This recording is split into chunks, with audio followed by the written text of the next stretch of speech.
Today's episode is in part brought to you by Degree Courses Plus. And welcome back to yet another video. Today we are going to talk about why you shouldn't be afraid of literature anymore, because let's face it, when you go to a bookstore and you pick up one of these big mammoths, so right here I have this masterwork by Victor Hugo, which it's a beautiful copy that I got from one of my friends for Christmas.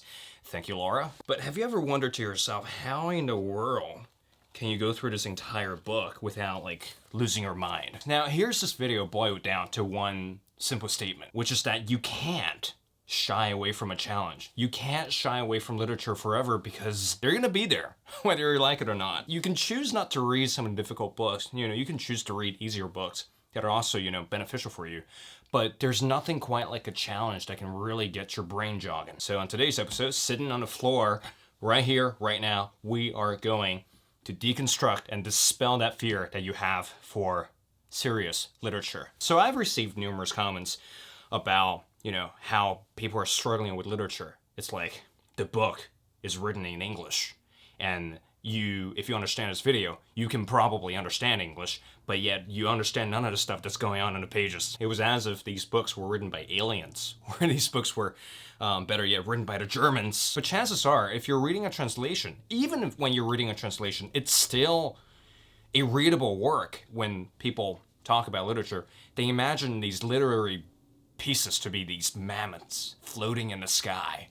And, they were probably written by some people from a higher dimension in a language that they just cannot comprehend. It's from the 8th dimension or something. In reality, that's not quite real. Writing a book is a form of communication. The author is trying to communicate something to you through words. For example, stories are all about communicating morals, communicating deep lessons through tales. So the job of fiction is essentially to draw you into this alternative world where you can experience different sensations, experience different life circumstances, get this deeper appreciation for reality. If you think about it, it's kind of like language. Languages were invented, not exactly invented. Languages just kind of happened. Languages emerged for people to communicate, for people to understand one another, for people to relate on a personal level. So fundamentally, learning a language is learning about how to be a human being. And language wasn't invented by some overlord that had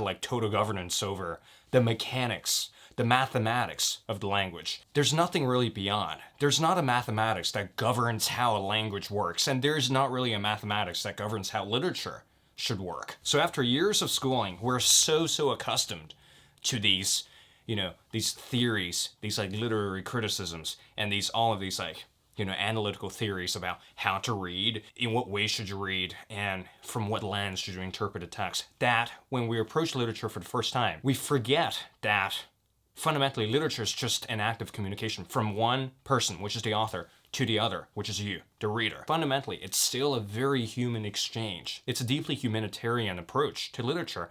But what schools and university have done is that they had just sort of conceptualized this entire journey that's supposed to be very intuitive. I mean, that's really the same thing that they've done to the languages, really. You don't learn a language through learning the grammatical rules. It's super difficult, it's frustrating, and it's probably gonna cost you a lot of time. You learn a language through doing it 1,000 times. You learn a language through engaging with the culture, engaging with the people, engaging with different forms of slangs, informal expressions, so you can actually grasp onto the human aspects of the language. Institutions are obsessed with rules, formulae. So over time, we've really conditioned ourselves to, quiver away from the challenge, that we completely forget that this entire process is supposed to be fun. It's supposed to be exciting. It's supposed to be a journey of understanding something you've not understood before. But that entire process shouldn't be done with this oversearing stress of conceptualization, of always trying to read for a deeper meaning. Sometimes, not really. There's not really a deeper meaning. When you're reading a piece of literature, there's no mathematical formula, all right? There's no oversearing, this demigod out there somewhere that's governing the rules of literature. It's essentially a very intuitive activity of discovering meaning, struggling with the sentences. It shouldn't feel like you're struggling towards a goal. It should feel like, a pleasurable struggle where you are trying to reach into this strange new world of visions, of realities, of theories that you've not considered before. And the entire thing should be very human. And to bring it all back together, literature is a form of communication. And when you're reading a book, you are, in a sense, trying to understand another human being. You're trying to understand the author, not through a very mathematical way, because art is not a science. The experiences that you have as a human being, reading a book, for example, shouldn't be rubricized into, compartments in your brain. Not everything deserves the right answer.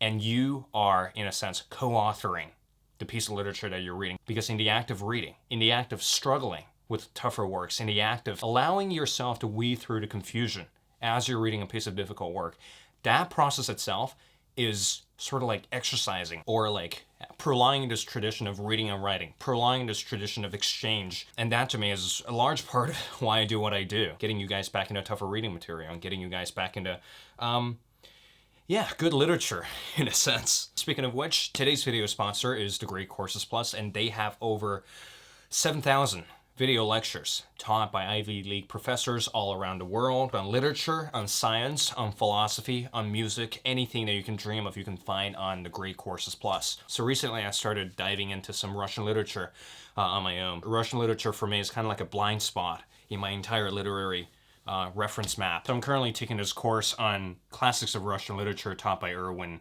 Vale. I'm not too far into it, but I'm definitely looking forward to diving deeper into the course because, like I said, I really want to dive deeper into this entire can of worms. And as a viewer, if you want to dive into other courses on Degree Courses Plus, you can head over to degreecoursesplus.com/rcwaldun to get yourself a free trial. And better yet, Degree Courses Plus has an amazing app on your phone where you can literally listen to all your courses on demand. That means you can learn about philosophy, music theory, history, whatever you want when you're cooking breakfast, when you're cleaning up your backyard, when you're cleaning up your room. So there are some amazing courses on degreecoursesplus.com waiting for you.